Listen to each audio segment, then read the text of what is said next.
इस short video में मैं दो मिड साइज बैंक्स को कंपेयर करूंगी।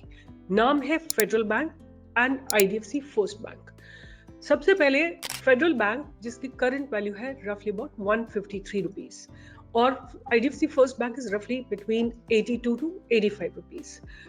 फेडरल बैंक का मार्केट कैप है 37,000 करोड़ के ऊपर और जहां तक बात करते हैं आईडीएफसी फर्स्ट बैंक की, इसका मार्केट कैप है 58,351 करोड़।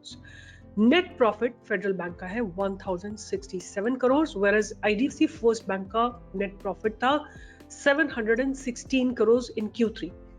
अगर हम नेट इंटरेस्ट इनकम की बात करें तो फेडरल बैंक ने जनरेट किया 212 करोड़ रुपए और आईडीएफसी फर्स्ट बैंक ने 4,287 करोड़ जनरेट किए। अगर हम एनआईएमएस की बात करें, नेट इंटरेस्ट मार्जिन, तो फेडरल बैंक का मार्जिन है रफली अबाउट 3.19%, whereas इसका डबल है फॉर आईडीएफसी फर्स्ट बैंक रफली about 6.42%।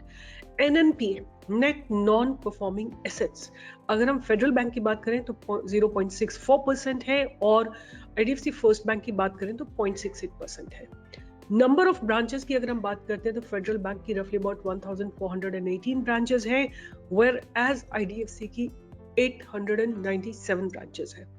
Cost to income ratio की बात करें तो फेडरल बैंक की है रफली अबाउट 52% और आईडीएफसी फर्स्ट बैंक की इनकम है 72%।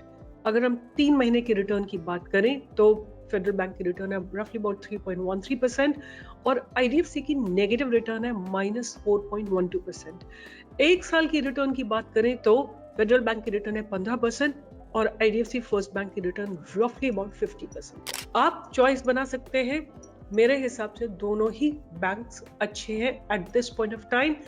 जब भी आपको एक सपोर्ट मिलता है, जैसे अभी थोड़ा सा आईडीएफसी में करेक्ट हुआ था, आपको थोड़ा सा और ऊपर 85 के ऊपर एक अच्छी बाइंग की अपॉर्चुनिटी बनेगी आईडीएफसी फर्स्ट बैंक में। Keep them on radar. If market gives fresh breakout above past barriers are broken, you can expect a good move in all of them. और अगर 10 साल का होराइजन आप रखते हैं तो आईडीएफसी फर्स्ट बैंक का मेरा टारगेट रहेगा 500 रुपए का और फेडरल बैंक का टारगेट रहेगा रफली अबाउट 350-400 रुपीज का। Keep them on radar and keep investing, keep learning and keep investing with StockPro, and do join me for live trading every single day from 10 to 11 and see you there. All the best. Bye bye.